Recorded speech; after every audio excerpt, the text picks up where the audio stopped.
Amen?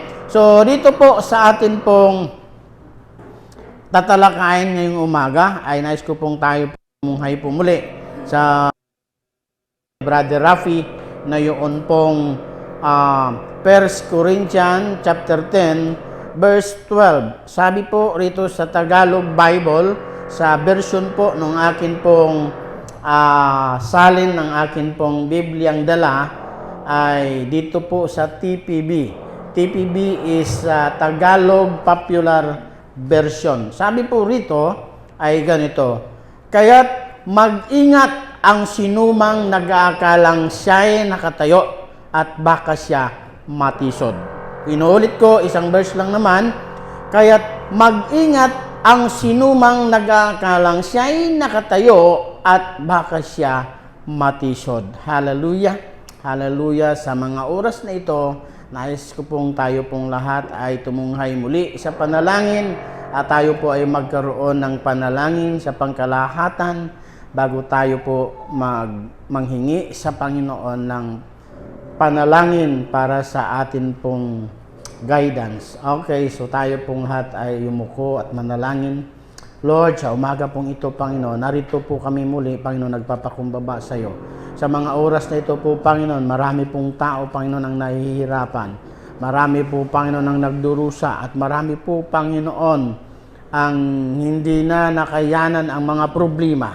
Subalit sa mga oras na ito po, Panginoon, kami po'y nanampalataya na Ikaw ay Diyos na makapangyarihan sa lahat.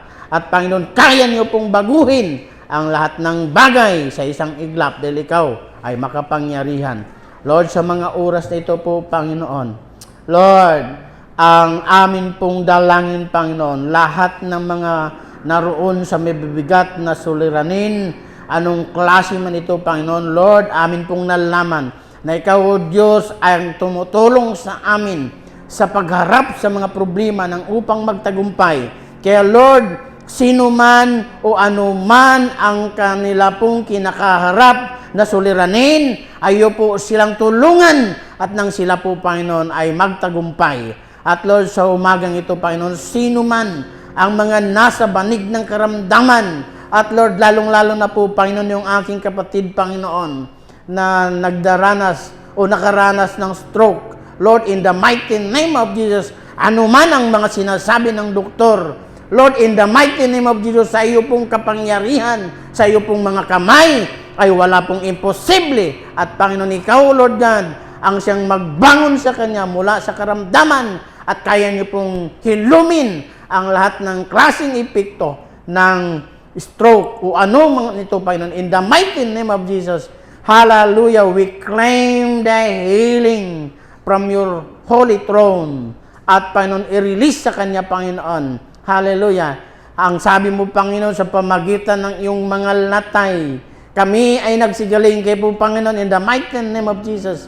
Sa mga latay mo, Panginoon, ay amin pong kiniklaim ang kagalingan na siyang padaluyin sa Kanya. Ganon din po, Panginoon, padaluyin ito kay Brother Paul. Ganon din po sa iba pang meron pong karamdaman. Sino man sila, Panginoon, na mahal namin, Panginoon, Lord, in the mighty name of Jesus, abutin sila ng iyo pong mahabang kamay at nang sa gayon sila po ay magkaroon ng kagalingan. Yes, so Lord God, in the mighty name of Jesus, thank you, Father God, for the healing for everyone who are sick right now. In the mighty name of Jesus, in the mighty name of Jesus, Lord, hallelujah, we also pray na Ikaw ang maggiya sa amin, Panginoon, sa umagang ito, sa amin pong tatalakayin ngayong umaga. Ikaw, Diyos, ang siyang magsalita sa amin pong kalagitnaan. At naman po, Panginoon, anong klase mang kinakaharap ng bawat isa. Anong klaseng panghihina man, Panginoon, ang kinakaharap ng bawat isa. Lord, muli, palakasin niyo po, Panginoon, at lalo pong lumakas ang bawat isa sa panampalataya at hindi po bibitaw sa iyo, Panginoon. At Lord, hayaan mo, Panginoon, ng iyo pong kapangyarihan ang siya pong hahawak sa amin, Panginoon, habang kami ay lumalakad sa mundong ibabaw na puno ng kahirapan. In the mighty name of Jesus, Ikaw po ang magsalita sa amin pong kalagitnaan. Hayaan mo, Panginoon, na magamit ang bibig ng iyong abang lingkod na ito, Panginoon, at hindi makita ang kanyang kaaway, kanyang ang kanyang sariling kahinaan ng kaaway at Panginoon, ikaw, Diyos, ang siya pong pumagitna at itago niyo po sa iyong likuran ang iyong lingkod na ito, Panginoon. At Lord, in the mighty name of Jesus, ang kaaway ay hindi namin pinahintulutan na makasingit man lamang sa kanyang kaparaanan, lalong-lalo na sa pamagitan ng antok. Wala kang karapatan, antok, upang istorbuhin ang bawat isa. At Lord, ang bawat isa yung magkaroon po, Panginoon, ng matamang pagtutok sa iyo pong mga salita ng sa gayon kanila po itong maunawaan at maisabuhay din, Panginoon, pagkatapos nito po yung marinig. Thank you, Lord, in the mighty name of Jesus. In the mighty name of Jesus. Ang lahat ay magsabi ng Amen. And Amen. Hallelujah. Palakpakan ang atin pong Panginoon. Glory. Glory. So dito po sa banal na kasulatan na atin pong binasa, no, yung ang sabi po doon ay, kaya't mag-ingat ang sinumang nag-aakalang siya'y nakatayo at baka siya matisod. Ang tinutukoy po dito ni Pablo ay ang pagiging nasa right track sa pananampalataya. Yung hindi ka matisod sa iyong paglakad sa pananampalataya. Yung iba kasi ay hindi nag-iingat, padalos-dalos at hindi po nag-aayos. Kaya dito po ang advice ay mag-ingat ang sinumang nag-aakalang siya'y nakatayo. Kung minsan nagiging kampante tayo at ang iniisip natin ay hindi na tayo kaya ng pagsubok at ang inakala natin ay kayang-kaya natin lahat ng bagay. Pero dito po si Paul bilang isang lingkod ng Diyos na puspos ng Espiritu Santo ay kanya pong pinapayuhan ng mga taga-Korinto na mag-ingat. Kaya sabihin niyo sa inyong katabi, kapatid, mag-ingat ka. Mag-ingat. Ang bawat isa sa atin ay kailangan pong mag-ingat.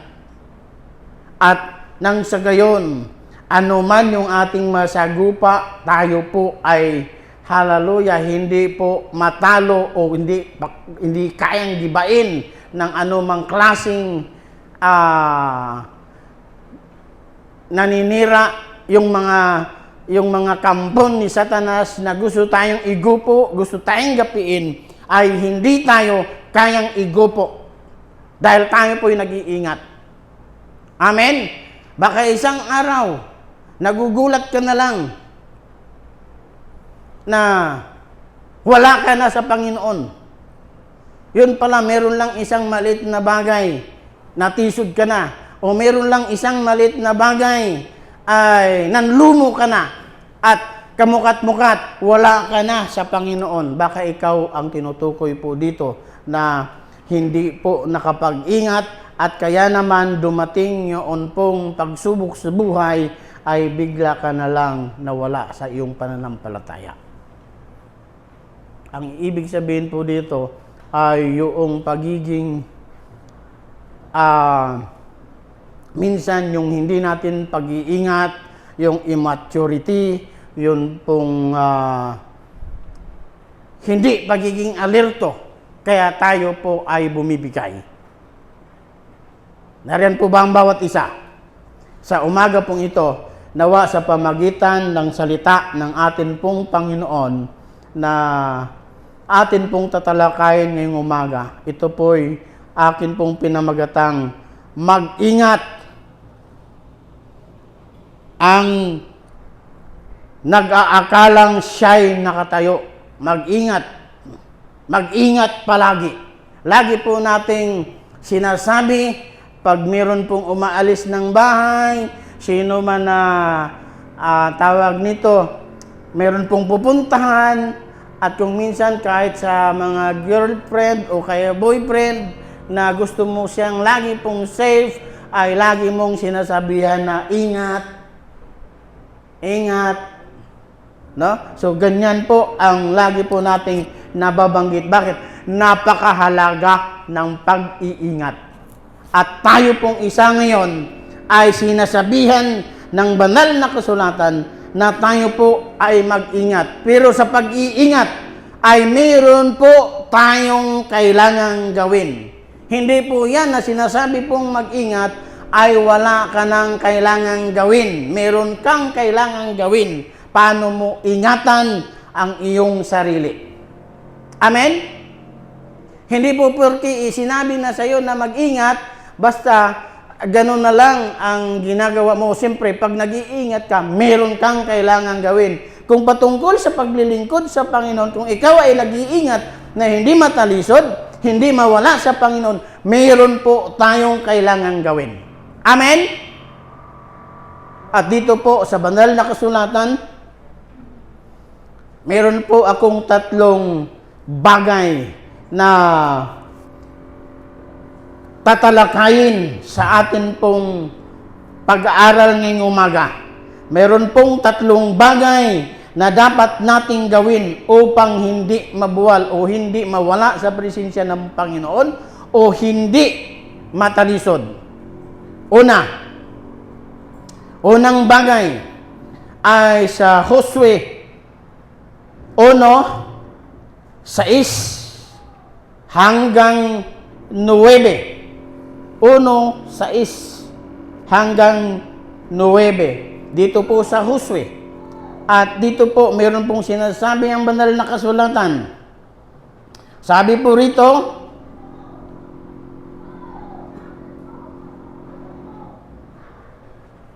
magpakatatag ka at lakasan mo ang iyong loob, sapagkat ikaw ang mamumuno sa bayang ito sa pagsakop nila sa lupaing ibibigay ko sa kanila ayon sa aking pangako sa inyong mga ninuno.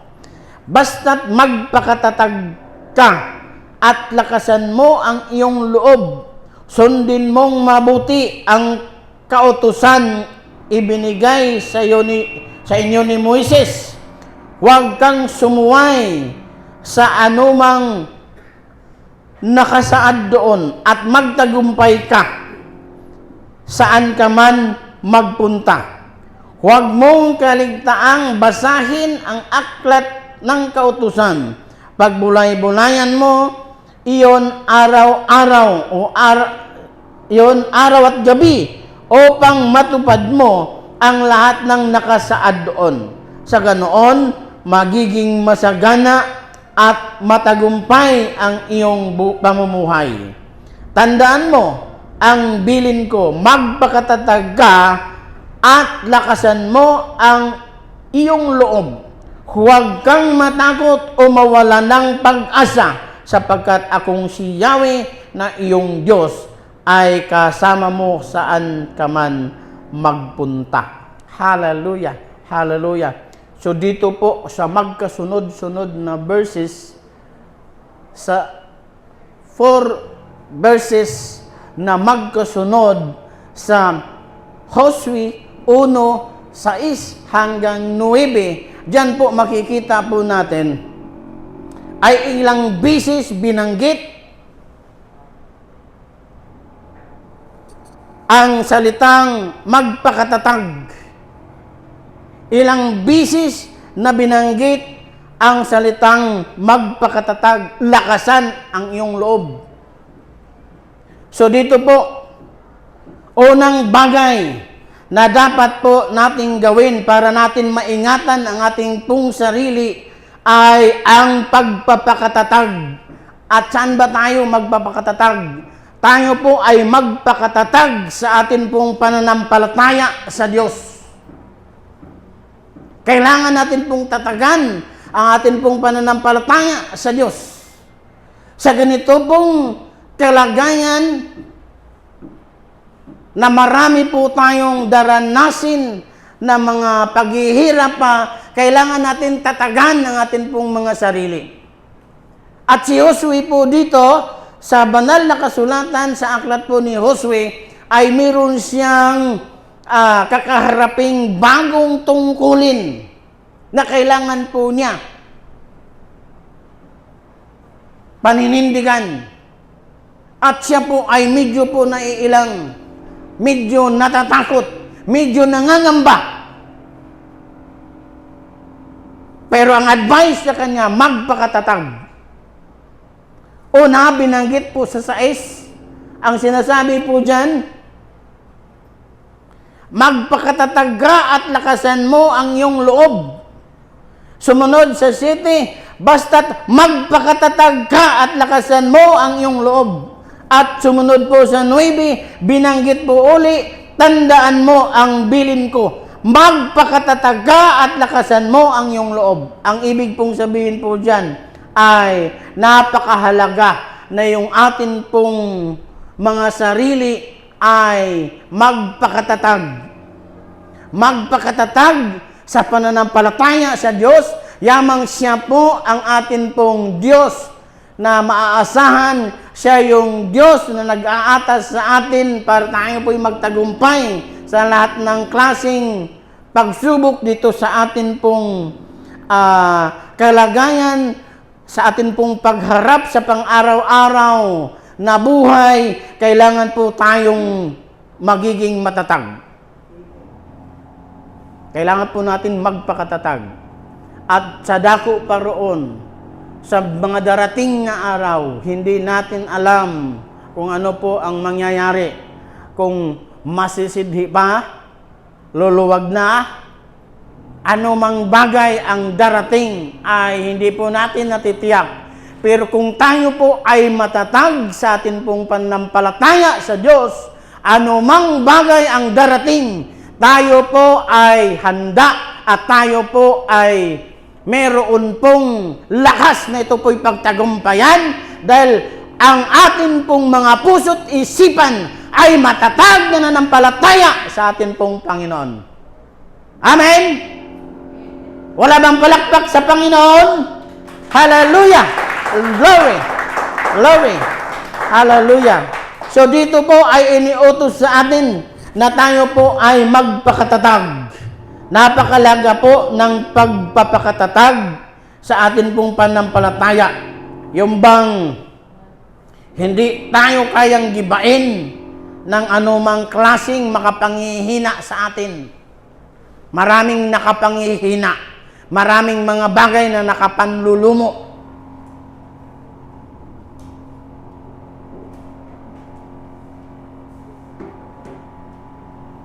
Hindi po natin alam. Kaya kailangan natin magpakatatag at magpakatibay sa atin pong pananampalataya sa Diyos. Lakasan mo ang iyong loob, sabi dyan sa 6. Magpakatatag ka at lakasan mo ang iyong loob sapagkat ikaw ang mamumuno sa bayang ito. Hallelujah! So dyan po sa panibagong hamon sa buhay ni Josue, pinatatag siya o inutusan siya ng Diyos na magpakatatag. At sa panibagong hamon sa buhay natin, hallelujah, dahil ang buhay natin ay maraming challenges na dumarating. Hindi natin alam, baka isang araw tatay ka na, isang araw ikaw ay meron pong panibago namang kaharapin kasi magti-third year ka na, magpo-fourth year ka na, iba na naman yung hamon sa buhay. Ngayon, kung third year ka lang, iba yung hamon sa pagiging third year. Pagdating mo sa fourth year, ibang hamon naman.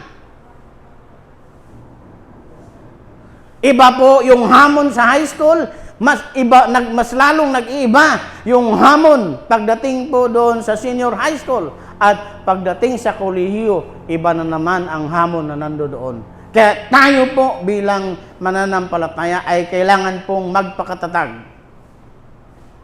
Marami pong mga sa subject lang bumagsak ay nag-suicide na. Tandaan po ninyo yan. Marami po tayong alam na marami tayong nakikita sa YouTube. Bumagsak lang ng isang subject ay napakatindi na sa kanya yon. Humantong sa kanyang pag-suicide. Diba? Hindi rin sa ating kaalaman yan. Pero ang buhay ay hindi natatapos sa ganun lang na bagay. Hindi dapat natin dinesisyonan na atin pong kinikitil ang sariling buhay dahil lang sa ganung bagay. At dito po bilang mananampalataya, maaring mas marami pang hamon sa mga sumusunod na mga araw. Habang tayo nabubuhay, mas marami pang mga hamon sa buhay na atin pong kakaharapin pa sa mga susunod na araw. Kaya ang sabi ng iba, ano ba ito? Pahirap na pahirap ang kalagayan natin. Kaya yung iba, ang sinasabi, sa patalim kumakapit dahil nagigipit. Pero hindi po tayo, inuulit ko lagi sa inyo, hindi po tayo sa patalim kakapit pag tayo po yung nagigipit. Si David, nung siya po ay nagipit, sa Diyos po siya lumapit. At ang bawat mananampalataya, doon sa panahon ng kagipitan, sa Diyos po tayo mangunyapit at sa Diyos po tayo lalapit. Dahil siya yung makapag-ahon sa atin anong klase mang kalagayan, anong klase mang kinasadlakan, ang Diyos natin ang siya pong source ng kalakasan. Siya pong pinagmulan ng kalakasan. Siya po yung may-ari ng kalakasan. Kaya sa Kanya po tayo lalapit. At lahat ng bagay ay nasa Kanya. Dahil siya ay Diyos na makapangyarihan. Kaya yung atin pong pananampalataya, atin pong patatagin. Pananampalataya natin sa Diyos, atin pong lagi pong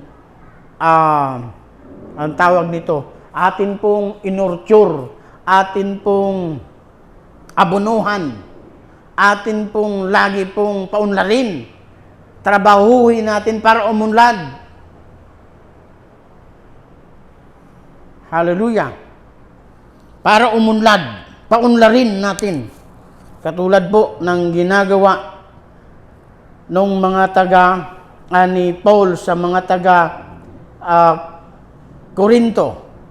Sa 1 Corinthians 15:58, meron din pong sinabi si Pablo sa kanila. Sa unang Korinto 15:58, sabi po sa Bible ay ganito. Sabi diyan, kaya nga, mga minamahal kong kapatid, magpakatatag kayo at huwag matitinag. Hallelujah.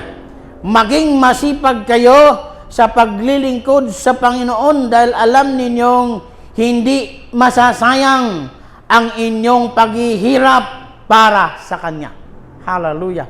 Diyan po, after nasabi ni Paul ang atin pong mga benepisyo sa atin pong pananampalataya kay Kristo na namatay para sa atin, na tayo po ay mayroong buhay na walang hanggan sa pamagitan ni Kristo, Kanya pong inuudyukan ang mga taga-Korinto na sinasabi niya, magpakatatag kayo. Ang ibig sabihin, doon sa iyong pinanampalatayanan, yamang ito yung atin pong pinanampalatayanan, tayo po ay magpakatatag dito, umlasa dito. Huwag mawalan ng pag-asa. At ang sabi dito, huwag matinag. Huwag matinag. Kasi bakit? Maraming bagay ang gagamitin din ng kaaway upang ikaw ay matinag sa iyong pananampalataya at alisin ka sa pagiging matatag. Kaya ang sabi dito, huwag matinag. Ang ibig sabihin, dapat hindi tayo nagbabago ng atin pong stand. Yung iyong pinanampalatayanan ay doon ka mananampalataya. Huwag yung nag-iiba yung iyong pananampalataya. Huwag yung nagbabago ang iyong pananampalataya. Huwag lumablaw ang iyong pananampalataya. Kasi pag lumabnaw ang iyong pananampalataya, lalabnaw rin ang iyong paglilingkod na gagawin.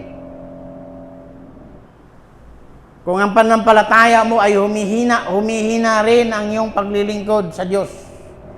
At nagiging nagiging pabaya ka na rin. Kaya kailangan po ang pagiging matatag. At ang sabi diyan, maging masipag kayo sa paglilingkod sa Diyos. Maging masipag ang advice ni Paul sa kanila. Maging masipag. Ano ibig sabihin ng magiging masipag? Ibig sabihin, sila po ay talagang paggawain sa Panginoon. Ang pag-uusapan ay talagang ganadong-ganado sila na umattend. At hindi po ibig sabihin nito na pag wala na yung gawain na pangkalahatan ay hindi ka na rin gagawa ng gawain para sa Panginoon. Marami pong klase ng gawain para sa Panginoon. Ang pananalangin ay gawain para sa Panginoon. Ang pag-worship ay gawain para sa Panginoon. Ang pagkakawang gawa ay gawain para sa Panginoon. Although hindi lahat ng pagkakawang gawa. Pero biblical na pagkakawang gawa ay gawain para sa atin pong Panginoon. Ang ibig sabihin dyan, kahit walang gawain na pangkalahatan, pwede kang mag-isip ng gagawin mo na sa Panginoon ka naglilingkod. Magbasa ka ng Bible, that is for the Lord. Yan po ay gawain para sa Panginoon. O mag-lead ka ng Bible study sa iba, yan po ay gawain sa Panginoon. Hindi po yung ibig sabihin, ay wala namang gawain sa church, kaya wala na rin gawain. Hindi po ganoon. Marami pong gawain para sa Panginoon. Mag-worship ka sa Panginoon sa bahay mo.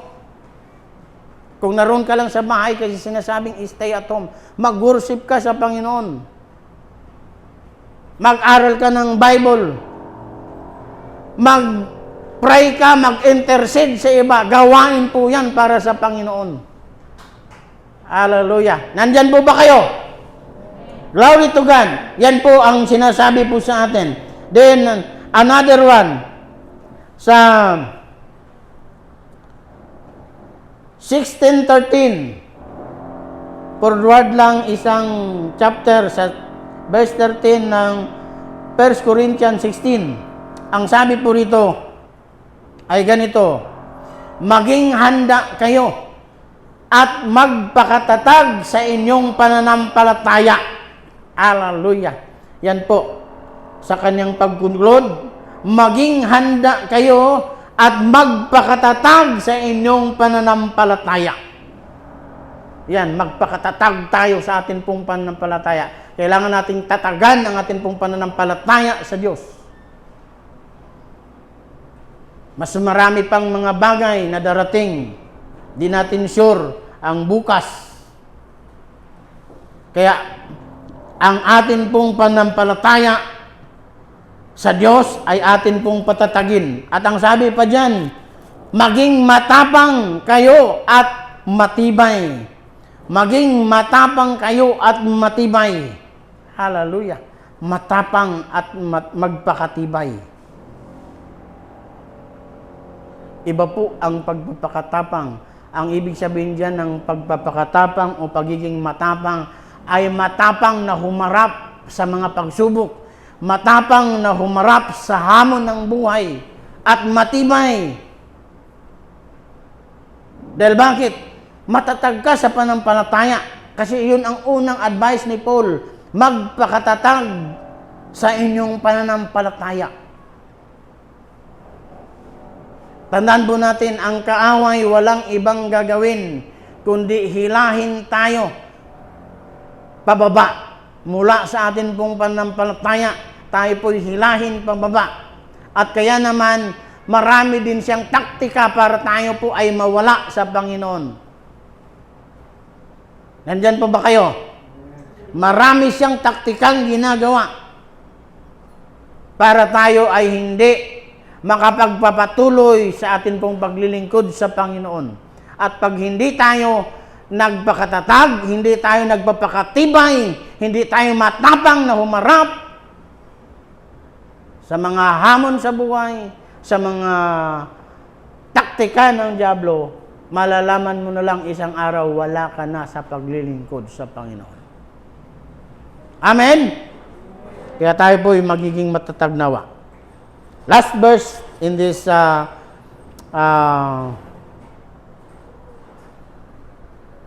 pagpapakatatag, ang sabi po dyan sa 1 Thessalonians 5:8. 1 Thessalonians 5:8.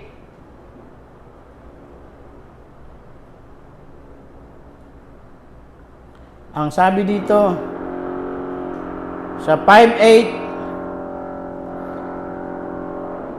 ngunit dahil tayo'y sa panig ng araw, dapat maging malinaw ang ating pag-iisip.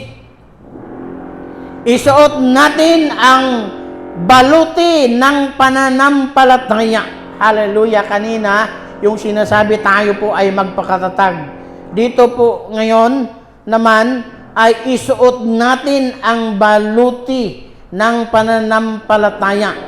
Ang ibig pong sabihin dyan, ang pananampalataya sa Diyos para tayo hindi mawalan ng pag-asa, para tayo hindi po mawala sa huwisyo sa pananampalataya, kailangan nating gawing baluti ang pananampalataya. Bakit baluti? Pag sinasabi pong baluti, ito po yung tinatawag na breastplate. Ano ibig sabihin dyan? Yung ginagawang ang tawag nito, pang-shield ng mga sundalo sa kanilang kapanahunan. Sa kanila po kasing kapanahunan ni Pablo, ang mga sundalo ay naka-shield. Meron silang mga shield. Shield ba dapat? Hindi po shield. Talagang pinaka sa kanilang katawan. Iba po yung shield na ganyan. Iba po yung panakip sa kanilang katawan para halimbawa mayroon mang mga biglaang pagdating ng sibat, pagdating ng Indian pana o anumang klaseng pana, ay hindi basta-basta makapenetrate sa kaloob-looban ng iyong katawan. Bakit? Meron siyang breastplate.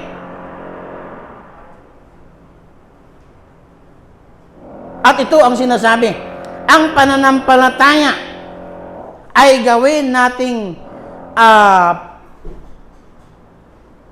pang-protekta sa ating katawan. Pang-protekta sa ating katawan para kung anumang klaseng pakanan ng dyablo na ginagamit niya para tayo ay igupo, ay hindi tayo maigupo at hindi tayo kayang talunin nito dahil meron pong panangga ang pananampalataya. Gawin nating panangga ang pananampalataya. Pag may pananampalataya ka sa Diyos, anumang klaseng panglilinlang ng dyablo, hindi ka kayang alisin nito sa pananampalataya dahil matibay. Matibay ka. Kaya ang sinasabi o advice ni Pablo dyan ay gawing baluti ang pananampalataya. At ang sinasabi pa dyan, pananampalataya at pag-ibig. Hallelujah. Bakit pag-ibig kasama?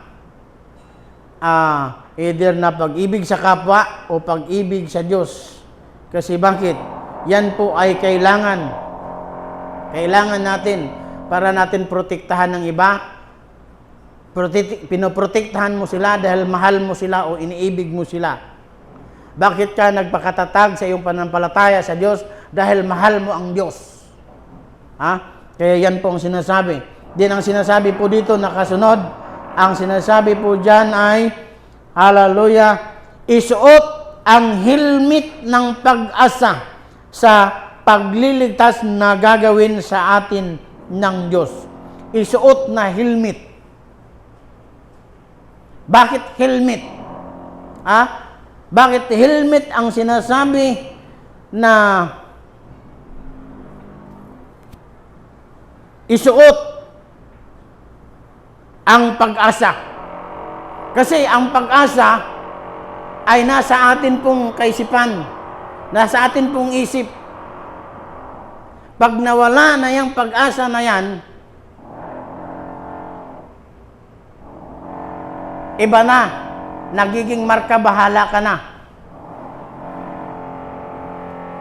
Pag nawala na yung pag-asa mo, pag nawalan ka na ng pag-asa, nagiging ano ka na, nagiging membro ka sa bahala na gang.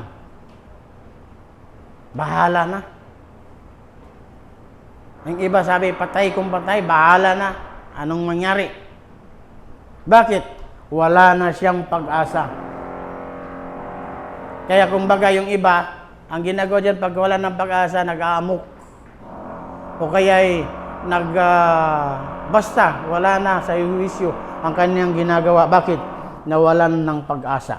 Pero dito ang sinasabi, gawing helmet ng pag-asa sa pagliligtas na gagawin ng Panginoon. Ito yung pinaka-helmet mo. Bakit helmet? Diyan po umatake sa atin pong kaisipan ang kaaway. Diyan po siya bumubulong. Diyan po siya nagpapahayag na ang sabi niya, ay wala na talaga, wala ka ng pag-asa. Talunan ka na.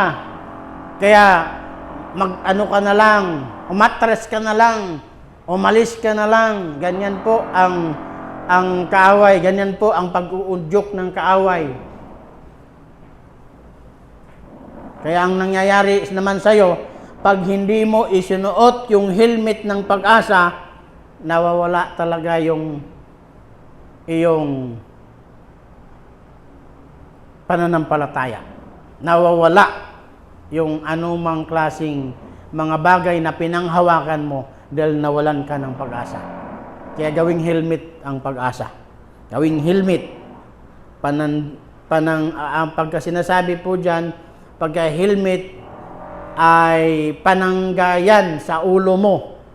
Pagka halimbawa, mayroon pong mga bato na halimbawa ay kayo kasi ang tinutumba ang inano dito ay yung isang sundalo na may helmet.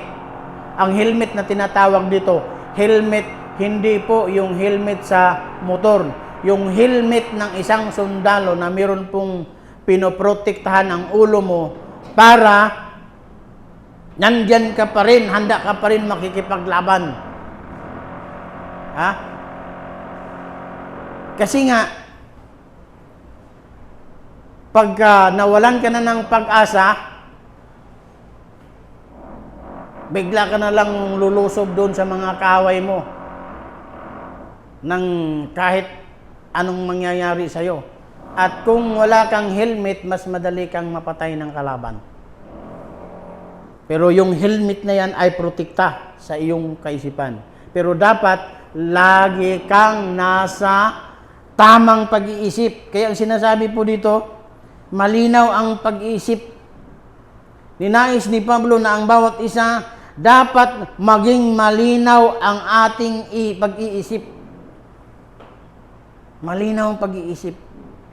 Ibig sabihin dyan, hindi ka nawawala sa sarili. Marami pong Kristiyano wala sa sarili. Hindi alam ang gagawin. Kaya ang sinasabi ng iba, Kristiyano naman sana, pero parang wala sa sarili. Hindi alam ang gagawin. Tayo ay dapat manatili po tayong nasa malinaw pag-isip. Alam natin ang gagawin, anong klaseng sitwasyon man, tama ang iyong pagkilos. Bakit? Ikaw ay mananampalataya. Andyan po ba tayo? Hallelujah! Glory to God. So, magpakatatag tayo. Tayo ay magpakatatag. Para hindi po tayo basta-basta maigupo, ay tayo po ay magpakatatag. Ang pagpapakatatag ay isa pong klaseng bagay na ginagawa nung isa pong nag-iingat. Kaya tayo po ay dapat maging matatag. Tatagan natin ang atin pong mga sarili. Nandyan po ba kayo? Kaya po ba nating magpakatatag? Sa tulong ng atin pong Panginoon. Hallelujah. Glory to God. Okay. So, ikalawa pong bagay na dapat po nating gawin bilang nag-iingat na huwag maigupo ng kaaway o nag-iingat para hindi matalo ng kaaway. Sa Matthew 26:41. Matthew 26:41.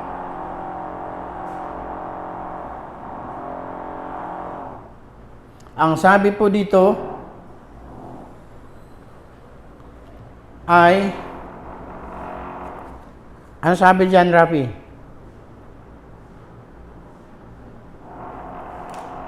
English ba yung sa'yo? English yung Bible mo? May Tagalog? Sige, pakibasa.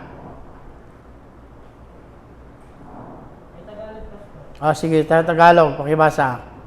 Ano po ito, sir? Ha? Matthew 26:41. Sabi po dito,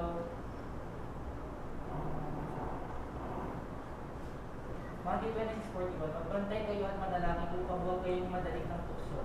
Ang espiritu ay nakahanda, ngunit ang laman ay mati. Hallelujah. Ang sinasabi po dyan ay magbantay at manalangin. Hallelujah. Ikalawa pong bagay, kung tayo po ay nag-iingat na hindi tayo maigupo ng kaaway at hindi tayo matalo, dapat kung ikaw ay unang ginawa mo ay nagpapakatatag, ikalawa, dapat ikaw ay nagbabantay at nananalangin. Hallelujah. Binabantayan mo ang kilos ng kaaway. At dyan, siyempre, alam mo rin ang gawa ng kaaway kung tutuusin. Dahil dito, ang sinasabi dyan, magbantay kayo at manalangin upang huwag kayong madaig ng tukso. Ang kaaway ay marami pong ginagawang panunukso sa atin. Kung si Jesus ay nakaranas ng panunukso ng kaaway, hallelujah, tayo rin po ay nakakaranas ng panunukso ng kaaway.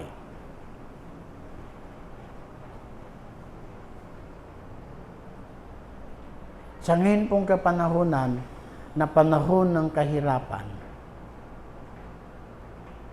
ang udyok ng kaaway dyan ay iba. Kahit ang sabi niya, udyukan ka niya, ay, gumawa ka na, dumiskarte ka na. Ating udyok sa iyong diskarte ay kahit masama, gawin mo na ang masama. Lahat naman, naghihirap ikaw, siyempre, alam mo, may pagkakataon ka, ang gagawin mo, ang mangyayari ay kung ano yung inuudyok ng kaaway na masama, gagawin mo na.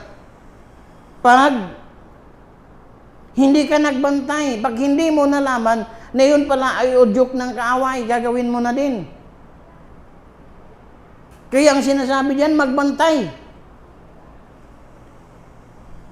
Bakit?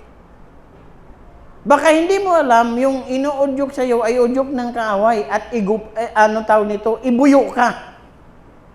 Ang gagawin ng kaaway ay ibubuyo ka. At kung minsan kahit sarili mong kaibigan na bumubulong sa iyo,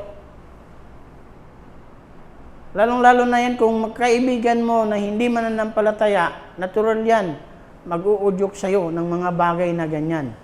Pero hindi mo alam, yun pala ay udyok ng kaaway, idinaan lang doon sa kaibigan mo.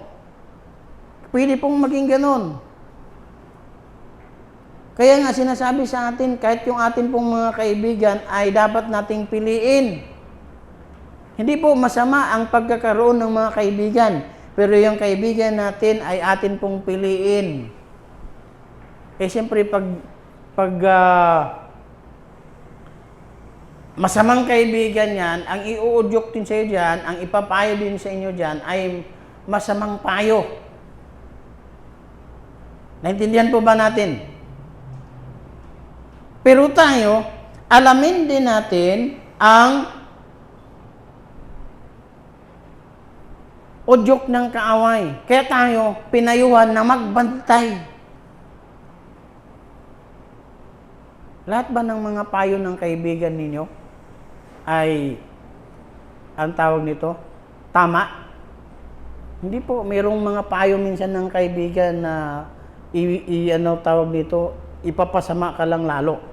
Hindi sila nag-iisip na ipapasama ka lalo, pero ang resulta, mapapasama ka.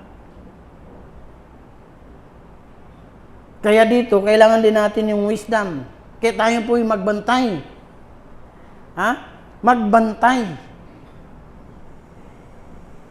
At maraming panunukso ang kaaway. At isa pa dyan na sinasabi, manalangin. Hindi lang magbantay, manalangin din. Kasi bakit manalangin? Humihingi ka sa Diyos ng wisdom. Humihingi ka sa Diyos ng kaalaman kung ano ba itong bagay na itong nangyayari. Ito ba'y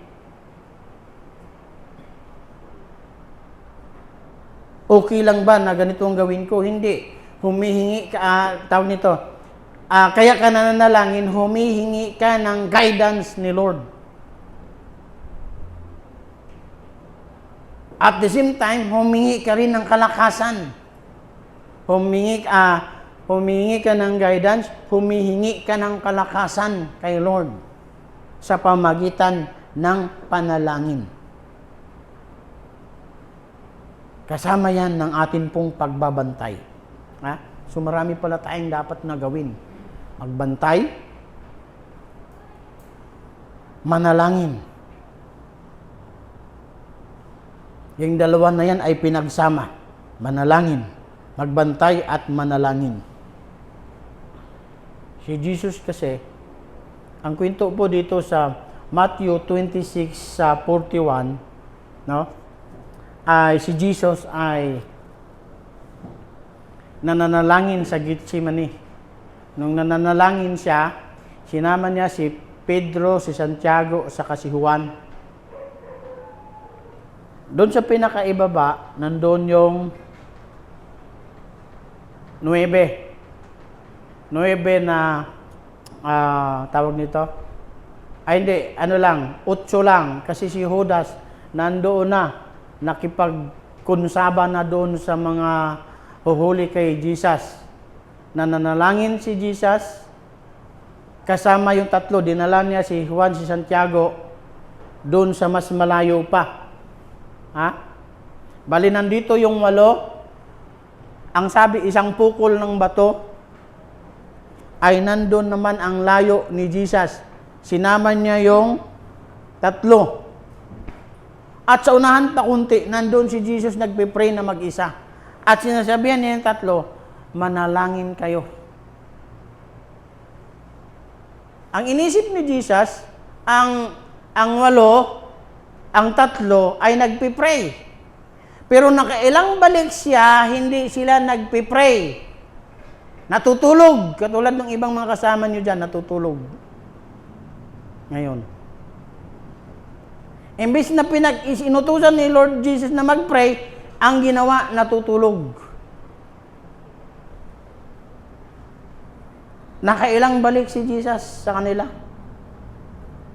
Pero ang sabi ni Jesus dyan, magbantay kayo at manalangin upang huwag kayong madaig ng tukso. So ang ibig pong sabihin dyan, ang pagbantay at pananalangin ay pag-iwas na madaig tayo sa tukso o parang sandata natin para huwag madaig ng tukso. Amen? Sandata natin ang pagbabantay at panalangin para huwag tayong madaig ng tukso. Kailangan ito. Kailangan natin ito. Sinong ayaw madaig ng tukso? Sino? Meron ba? Lahat, parang lahat gustong madaig ng tukso. Walang nagtas ng kamay. Sinong gustong wag madaig ng tukso? Pag ayaw mong madaig ng tukso, kailangan mong magbantay at manalangin. Yan ang sinasabi. At ito yung sinasabi ni Jesus doon sa kay Juan, kay Santiago at kay Pedro. Para hindi sila madaig ng tukso. Pero paano nga naman magsilakas? Paano nga naman hindi madaig sa tukso? Imbis na mag-pray, natutulog. Ha? Ilang balik si Jesus sa kanila, tulog. Mga tulunggis kasi. Kaya yung tutulog-tulog dyan, lagot kayo pagdating ng tukso. Kayo yung unang bibigay. Yun ang magiging consequence. Kaya magbantay at manalangin. Dito po, may mga bagay din po na sinasabi dyan. Sa 1 Peter 1:13, tinan natin sa 1 Peter. Ang sabi dito, 1:13,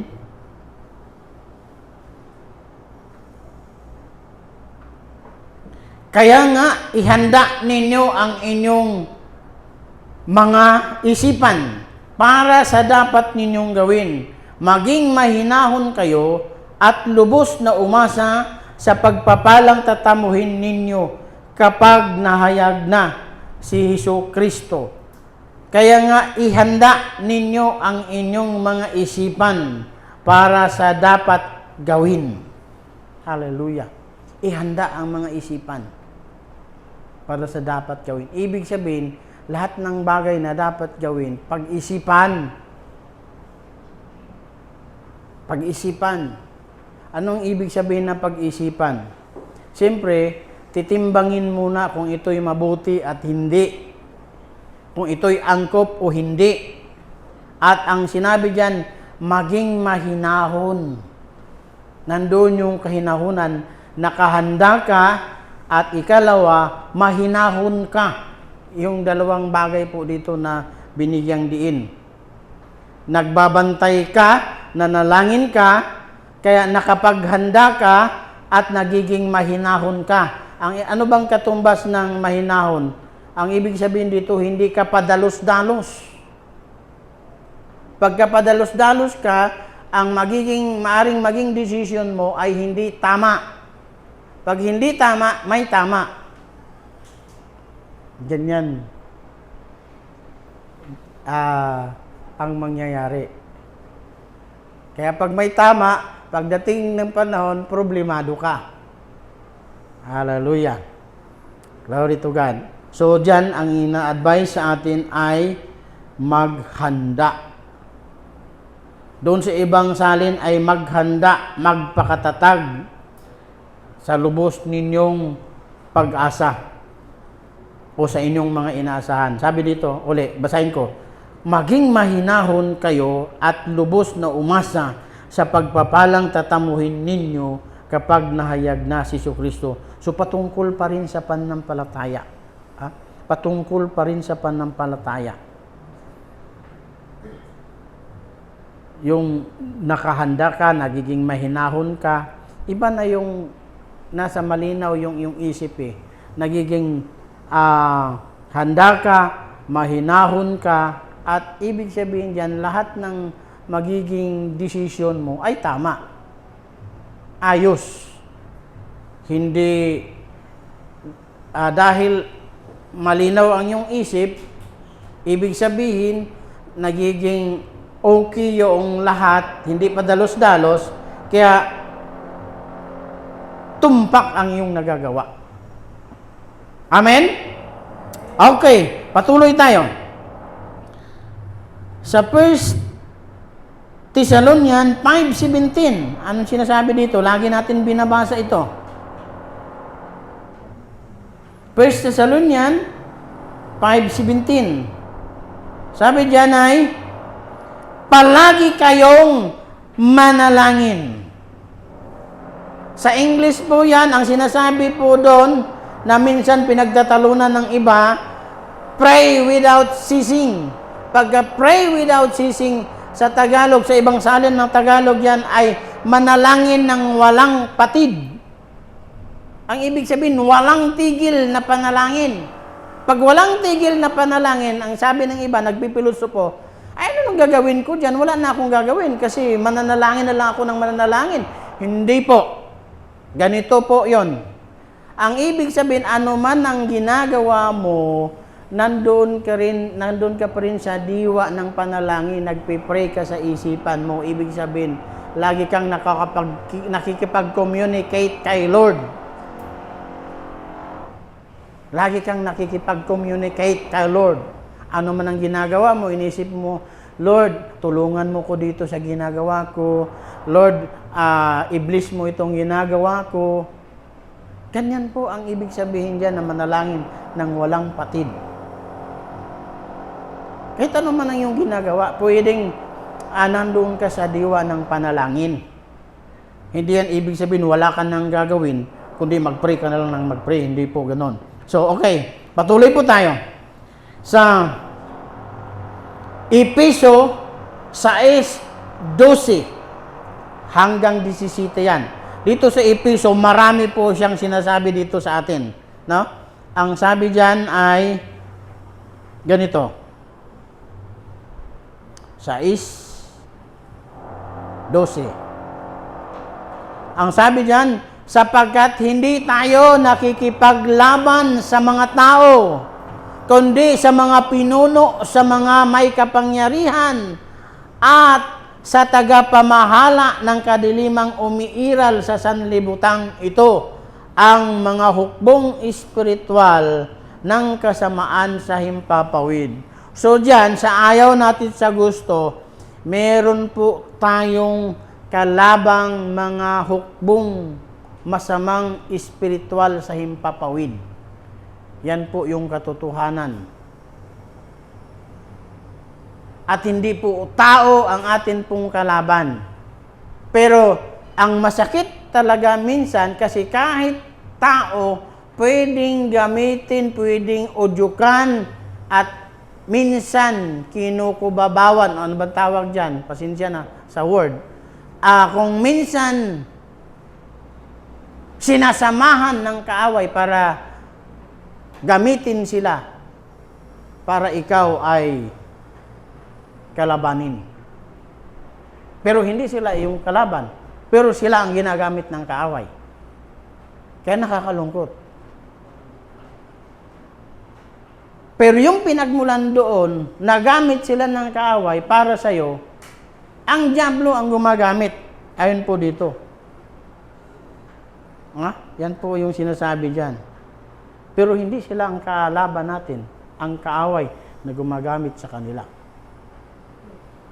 Pero siyempre, tayo po na mga mananampalataya, magiging alerto din tayo sa ating sarili. Tandaan po natin yan. Maging alerto tayo sa ating mga sarili. Baka tayo ang ginagamit ng kaaway para sa kapwa natin mananampalataya. Nandyan po ba kayo? Kaya sabihin mo sa iyong katabi, kapatid, huwag kang pagagamit ng kaaway. Kasi kahit sino pwedeng gamitin ng kaaway. Kaya huwag pagagamit ng kaaway. Glory to God. So dito, sa pagpapatuloy natin, no? Ang sabi diyan, kaya ang advice sa atin pong pakikipaglaban ng lalang ng diablo, ang sabi dito sa 13, isuot ninyo ang kasuotang pandigma. Isuot, kailangan isuot ang mga kasuotang pangdigma. Ano yon? Yon pong ibang nabanggit kanina ni Paul na sinasabi niya diyan ay yung breastplate na kailangan nasuot mo. Ito po yun. Una, isuot ninyo ang kasuotang pangdigma na mula sa Diyos. Ito po'y sandata mula sa Diyos.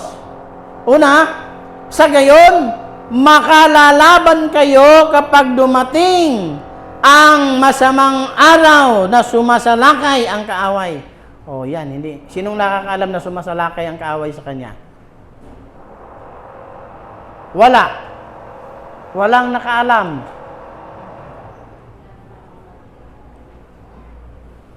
Bigla na lang dumarating. Ang alam mo lang, nilusob ka ng kapitbahay mo. Nilusob ka ng kapitbahay mo.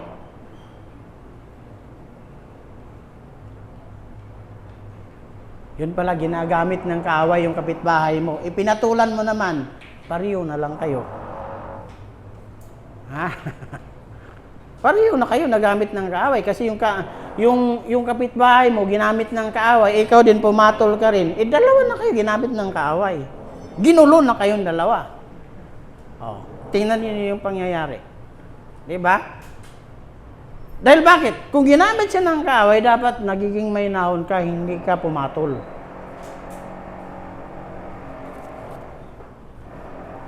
Kaya yun ang nangyayari.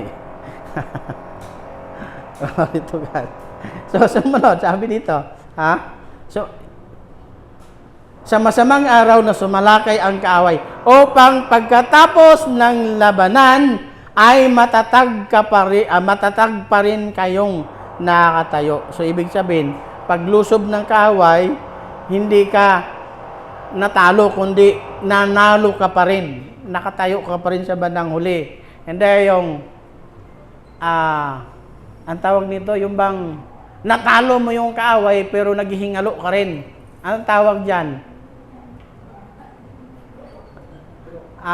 Parang wounded ka rin. Wounded ka rin, matindi rin ang tama. So, iba po. Dito, ang sinasabi, matatag ka pa rin nakatayo pagkatapos ng labanan. So, yan po ang sinasabi po, yan. Pero yun na nga, hindi mo alam kung kailan lulusob ang kaaway. Hindi mo alam kung kailan atake. Kaya ang sinasabi sa atin kanina, magbantay, manalangin. Yan po yung atin pong tinatalakay dito, no? Magbantay at manalangin. Humanda at magbantay. Tandaan po natin yan. Then, next, isuot ninyo ang sandalyas ng pagiging handa sa pangaral ng mabuting balita. Ito naman ay patungkol naman ito sa preaching the Word of God. Yung pagpipreach natin, ihanda, isuot natin ang sandalyas. Winning souls ang tinatalakay dito. Ang sabi sa 16, lagi ninyong gawing panangga ang pananampalataya. Panangga. Shield. Shield. Gawin nating shield. Kanina, yung sinasabi ni Paul doon sa 1 Thessalonians 5:8, ang sinasabi, breastplate, ang pananampalataya. Dito, ang sinasabi niya, lagi ninyong gawing panangga ang pananampalataya. Panangga. Shield. Dito, ito yung binanggit na shield. Pagka shield, hindi ka basta-basta tatamaan ng palaso. Kaya sibat ng kaya kailangan mo yung panangga. Ang sabi dito, na siyang pamapapatay sa lahat ng nagliliyab na palaso ng dyablo. So grabe, no? Ang palaso ng dyablo ay nagliliyab. Pag yan sumayad sa katawan mo, napakainit nun, masusunog ka. Kaya kailangan dito pa lang ay nasangga na siya. Para dyan lang. Kung may apoy siyang dala-dala, hanggang dyan lang. Okay? Then, sa 17, isuot ninyo ang helmet ng kaligtasan at gamitin ang tabak ng Espiritu Santo na walang iba kundi ang salita ng Diyos. So, isuot ang helmet ng kaligtasan. Laging isuot. Para kahit anumang mangyari, ligtas ka. Bakit nandyan yung helmet? ang helmet ay para protektahan ang iyong ulo. Dito kadalasan umaatake ang kaaway. Ito ang punterya ng kaaway, yung ulo. Kung wala kang helmet, lagot yung bunbunan mo. Totoo yan. Lagot ang bunbunan mo. Kasi yan ang punterya ng kaaway. Yan ang gusto nilang tirahin. Kahit isang bato lang yan, isang puko lang ng bato yan, kung wala kang helmet, patay kang bata ka. No? Pero dito sinasabi, gamitin ang tabak ng Espiritu Santo. Tabak ng Espiritu Santo. Walang iba kundi ang salita ng Diyos. So, ang salita ng Diyos yung atin pong pinakasandatang pang-atake. Ito yung, doon sa iba, sa ibang mga bagay, parang offensive ka lang, defensive ka lang ng defensive. Pero dito yung pang-offensiba natin ay yung salita ng Diyos. Ano ibig sabihin dito? Kung sinasabing gamitin natin ang tabak na ang salita ng Diyos, dapat mayroon ka. Ang ibig sabihin dito, dapat nagbabasa ka ng Word of God. Kasi kahit pinaatake sa'yo ang kaaway sa pamagitan ng salita ng Diyos, kung wala ka namang binabasa, hindi ka nagbabasa, anong pangatake mo? Naunawaan ba natin? Inutusan ka, mag-atake. Wala ka namang tabak. Hindi ka nagbabasa ng Word of God, hindi ka nagbabasa ng Bible. Anong pangatake mo? Wala. Diyan tayo ngayon matatalo. Kaya napakahalaga na meron tayong alam sa salita ng Diyos. Binabasa natin. Yan ang pinakasandata natin. Kaya pagdating tawag nito, ng gustong makipagdebate, gusto tayong pulaan, wala tayong maigaganti. Bakit? Walang alam sa salita ng Diyos. Sinasabing magbasa ka ng Word of God, nag-Facebook. Sinasabing magbasa ka ng Word of God, nag-YouTube. Hindi man masama yung mga yon. Pwede ka naman mag-Facebook. Pwede ka naman mag-YouTube. Pero unahin mo yung salita ng Lord. May Word of God ka. Hindi naman masama yun. At kung nag-YouTube ka na puro messages ng Word of God, mas maganda yon. Pero yung sinasabi po dito, yung pagkakaroon mo ng Word of God sa iyong kaisipan, paano natin ito na-gain? Sa pamagitan ng pag-aaral ng salita ng Diyos. Para may sandata ka. Amen? Nandyan po ba tayo? Amen. Hallelujah. So, inulit ko po, mag-ingat ang bawat nag-aakalang nakatayo, baka siya'y mabuwal. Unang bagay na dapat nating gawin bilang mga nag-iingat, magpakatatag. Ikalawa, magbantay at manalangin. Nasa ikatlo na po tayo. Sa Epeso 5:17 hanggang 18. Epeso 5:17 hanggang 18. Sabi dito, pakinggan ninyo yung sinasabi dyan. Huwag kayong maging hangal. Yan, matindi yung sinasabi. Unawain ninyo kung ano ang kalooban ng Diyos. Huwag kayong maglalasing sapagkat mauuwi yan sa magulong pamumuhay. Sa halip, dapat kayong mapuspos ng Espiritu Santo. Hallelujah. Ito yung huwag maging hangal. Sa halip, magpakapuspos sa Espiritu Santo o ng Espiritu Santo. Huwag magiging hangal. Ano ba ang hangal? Ang ibig sabihin po dyan, pag sinasabing hangal, walang alam, kulang sa kaalaman. Huwag tayong mamuhay bilang kulang sa kaalaman. Kaya hagip pa rin yung nandoon sa una, yung sinasabing, yung una nating binasa, na kailangan natin yung Word of God na meron tayo dito. Kasi bakit?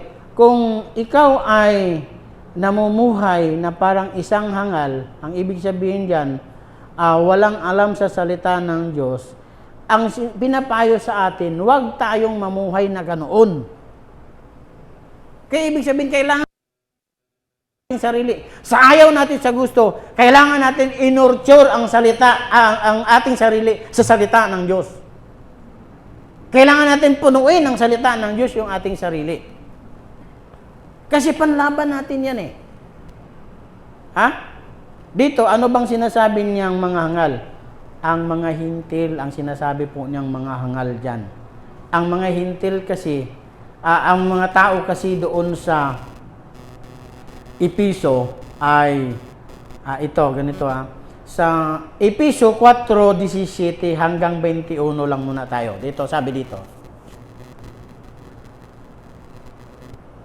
Sabi sa 4:17, Episo 4:17 hanggang 21. Sabi dito, sa pangalan ng Panginoon, ito ang sinasabi ko sa inyo. Huwag kayong mamuhay tulad ng pamumuhay ng mga walang pananampalataya sa Diyos. Walang kabuluhan ang kanilang iniisip. Ibang salin yan, huwag kayong mamuhay na katulad ng hintil. Walang kabuluhan ang kanilang iniisip. Ang sinasabi dito, wala silang pangunawa dahil sa kanilang kamangmangan, mga mangmang. Ang ibig sabihin ng mangmang, kulang sa kalaman, mga walang alam. Ano pa? Sabi dito, at sa katigasan ng ulo, wala silang bahagi sa buhay na kaloob ng Diyos. Ayan yung sinasabi. Maraming mga Kristiyano, nagkiklaim Kristiyano sila, pero yung pamumuhay sa kamangmangan, pamumuhay bilang isang hintil, pamumuhay bilang walang alam, no? Pero dito, kinunclude ni Pablo, wala silang bahagi sa buhay na wala na kaloob ng Diyos. Ang sabi dito, bakit ba ito kinukwento ni Pablo sa kanila? Ang mga taga-Episo kasi, ganito pa rin ang pamumuhay. Meron pa rin ganyang pamumuhay.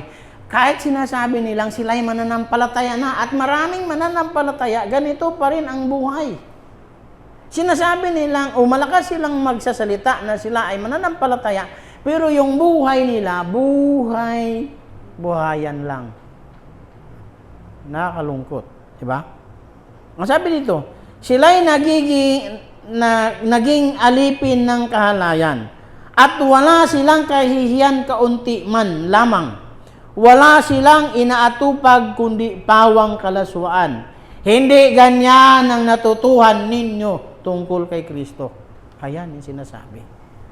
Ang ibig sabihin, itong mga Ephesian brothers ay pinaggigiitan nila na sila ay mga mananampalataya, pero ang buhay nila ay talamak. At kahit sa atin pong kapanahunan, maraming nagsasabi, ay Kristiyano ako, born again Christian ako, pero hanggang doon lang. Ang buhay, kumusta? Kaya ang sabi dito ni Pablo, hindi ganyan ang natutuhan ninyo tungkol kay Kristo. Ang sabi dito sa 21, napakinggan na ninyo ang aral ni Jesus at natutuhan na ninyo ang katotohanang nasa Kanya. Kaya sa 22, ang sabi niya, iwanan na ninyo ang dating pamumuhay. Hubarin na ninyo ang inyong dating pagkatao na napapahamak dahil sa masamang pagnanasa. Ito po ang sinasabi. Kaya ibig sabihin dyan, kung ikaw ay sinasabi mong born again, mamuhay ka bilang isang born again. Kung ikaw ay Kristiyano, mamuhay ka bilang isang Kristiyano. Huwag yung ipangalandakan mong Kristiyano ka, ang gawa mo ay Hindi naman tumpak. Kumbaga, mahiya ka. Yan po ang sinasabi po dyan. Kakalungkot, ano? Pero maraming mga Kristiyano ganyan. Pero ang sabi dyan, hubarin na natin ito. Hubarin na natin ang dating pagkatao. Iwanan na natin ang dating pamumuhay. Hindi yung dating gawi pa rin. No? Sa atin pong pagpapatuloy, hallelujah. Ang sabi dito, sa halip magpakapuspos ng Espiritu Santo. Imbis na gano'n ang ipamuhay, yung dating buhay, magpakapuspos. Mapapahamak ka kasi pagka yung dating buhay pa rin ipamuhay mo.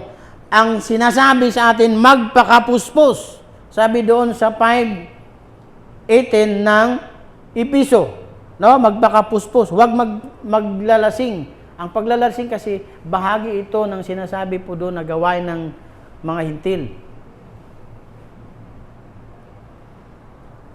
At maraming iba nangatuwiran pa, hindi naman ako naglalasing, umiinom lang ako. Oh. Pero doon din ang punta, doon din ang tungo. Hindi naman natin sila pinipersonal, pero ganun talaga ang nagiging sadlak, no? So dito, ang sabi dito, bakit ba, ano ba ang mangyayari pag tayo po ay puspos ng Espiritu Santo? Dito po sa Book of Acts, marami pong bagay ang sinasabi po dito sa mga puspos ng Espiritu Santo. Sa Acts 2, verse 4 up to 7, ang sabi po dito, magiging curious ang mga tao sa paligid. Pag puspos ka ng Espiritu Santo, magiging curious yung mga tao sa paligid. Magtatanong, ano ba yan nangyayari sa kanya? Ba't nagiging kaiba siya? Gusto ko rin maranasan yung naranasan niya. Gusto ko rin maging katulad sa kanya. Curious yung mga tao. Sa buhay natin, curious na ba yung mga tao sa atin? Nagiging curious ba yung mga tao dyan sa paligid sa natin? O negatibo pa rin ang sinasabi? Ibig sabihin, kulang pa.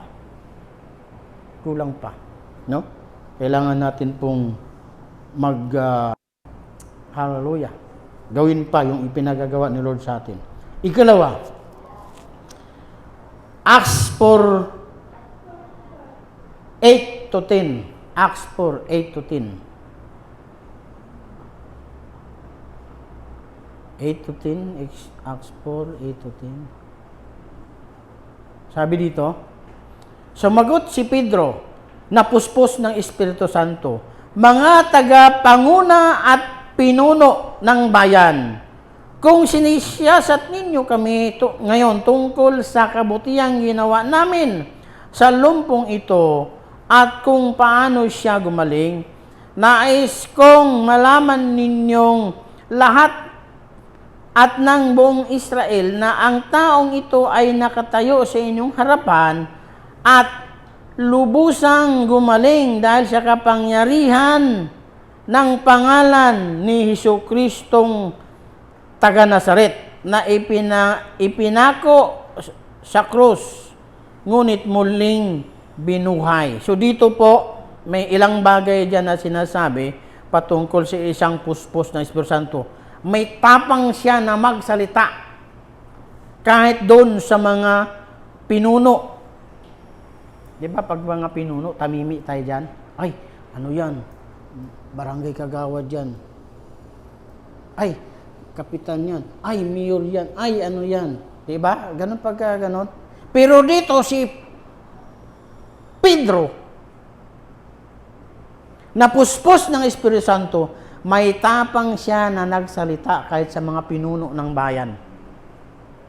May tapang siya. Bakit? Puspos ng Espiritu Santo eh. Gusto niyo bang mapuspos ng Espiritu Santo? Naisin natin. Naisin natin. Mithiin natin. Ipag-pray natin na tayo mapuspos ng Espiritu Santo. Ako rin po nagnanais, nagmimithi rin ako na puspos tayo ng Espiritu Santo. Hindi lang ako, tayong lahat. Ha? At ang sinasabi po dito ay sumusunod ang mga kababalaghan. Pag tayo po puspos ng Espiritu Santo, sumusunod ang kababalaghan. Ano ibig sabihin dyan? Nagkakaroon ng mga himala. Tingnan mo dito. Ang sabi dito, mayroon pong gumaling. Napagaling yung may karamdaman. Bakit? Puspos sila ng Espiritu Santo. Pag tayo po yung puspos ng Espiritu Santo, susunod yung signs and wonders na tinatawag sa Bible. Signs and wonders, ibig sabihin mga himala. Kaya kung kaya nyo magpasting. At i-claim yung signs and wonders from God. Yung makapagpagaling sa mga may sakit. Naisin mo yung makapagpagaling sa mga may sakit. Hallelujah. Ito po yung atin pong mithiin. The next, ang sabi po doon sa Acts 4:31. Abanti lang natin sa 31. Sabi doon,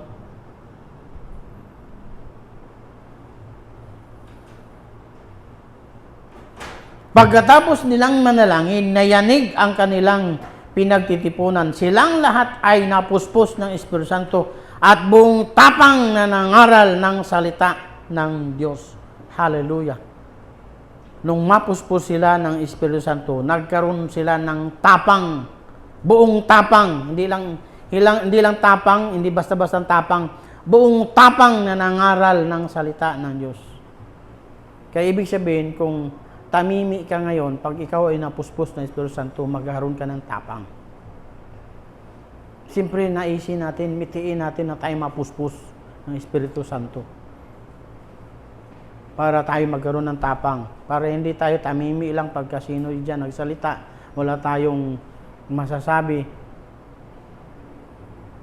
Tango lang tayo ng tango. Pero pag tayo po ay puspos ng Espiritu Santo, mayroon po tayong tapang. Magkakaroon ka ng tapang. Last verse. Sabi dito sa Acts 13:9-12, ang sabi po dyan, last verse, Acts 13, 9-12, sabi rito, 9-12, sabi, si Saulo na tinatawag ring Pablo ay puspos ng Espiritu Santo.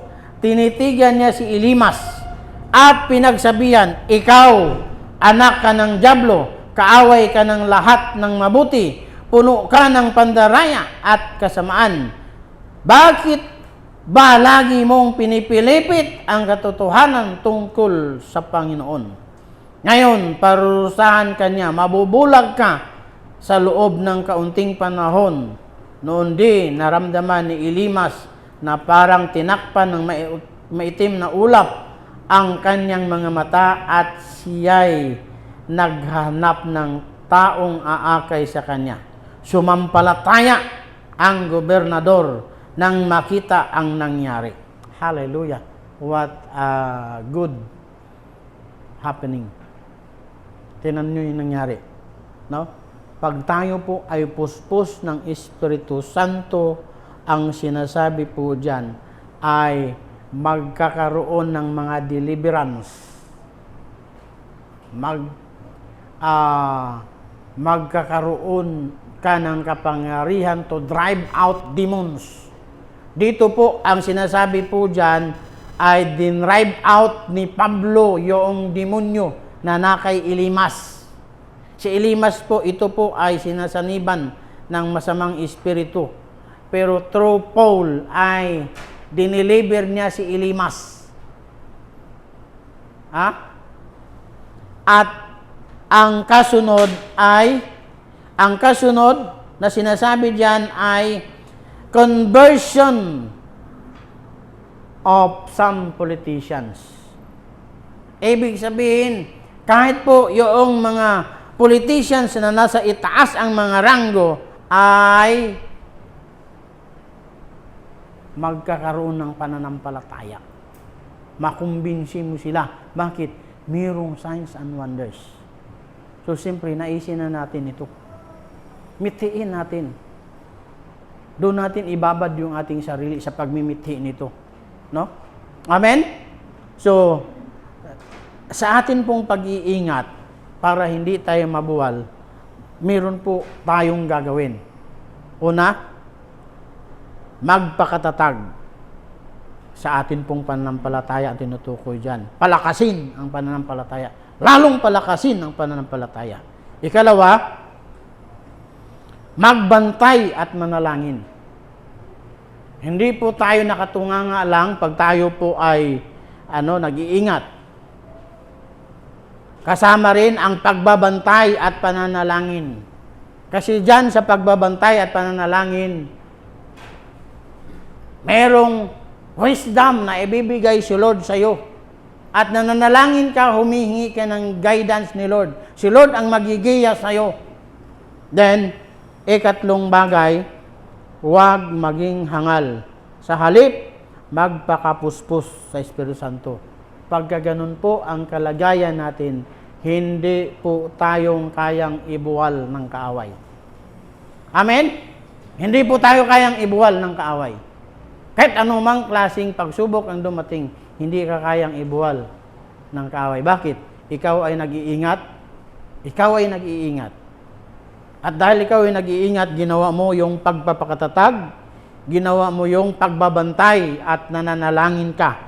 At ikatlo, hindi ka na namumuhay bilang isang hangal, kundi nagpapakapuspos ka sa Espiritu Santo. Tayong lahat ay tumayo. At tayo po ay dumulog sa Panginoon. Kailangan natin palakasin ang ating sarili. Magpakatatag tayo sa pananampalataya. Great is your faithfulness. Great is your faithfulness. And I lift my eyes, I won't forget how great your faithfulness.